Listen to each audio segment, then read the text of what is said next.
Que faire si les parents refusent le mariage alors que le prétendant est bien dans la religion? Écoutez vos parents. En très résumé, oui, on pourrait rentrer dans les détails de oui, mes parents sont injustes, oui, mes parents sont problématiques, oui, mes parents sont toxiques. C'est tous ces termes-là que les gens aiment bien aujourd'hui. Si vos parents ne vous invitent pas à vous marier avec quelqu'un, écoutez vos parents. Oui, maintenant, si vous avez 35 ans, que vous êtes encore à la maison, vous savez que vos parents ils sont possessifs, etc. Mais ça, c'est un cas particulier.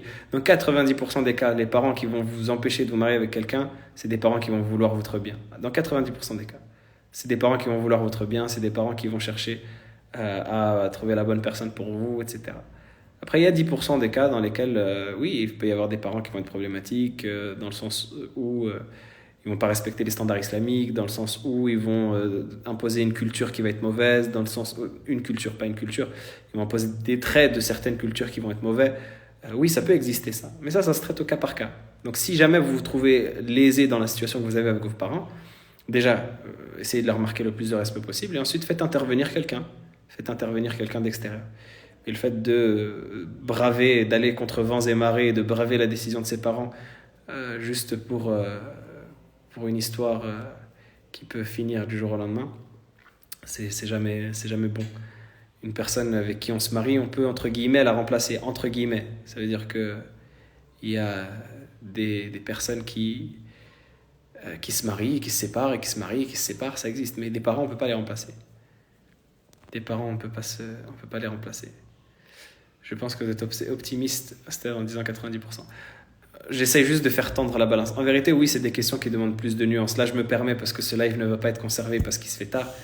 Mais c'est des questions qui demandent plus de nuances. Il y a des parents qui sont injustes avec leurs enfants. Il y a des parents qui les empêchent sans raison. Il y a des parents qui vont juste être extrêmement possessifs et ne pas avoir de justification. Oui, ça existe, évidemment. Donc, il y a une nuance à apporter.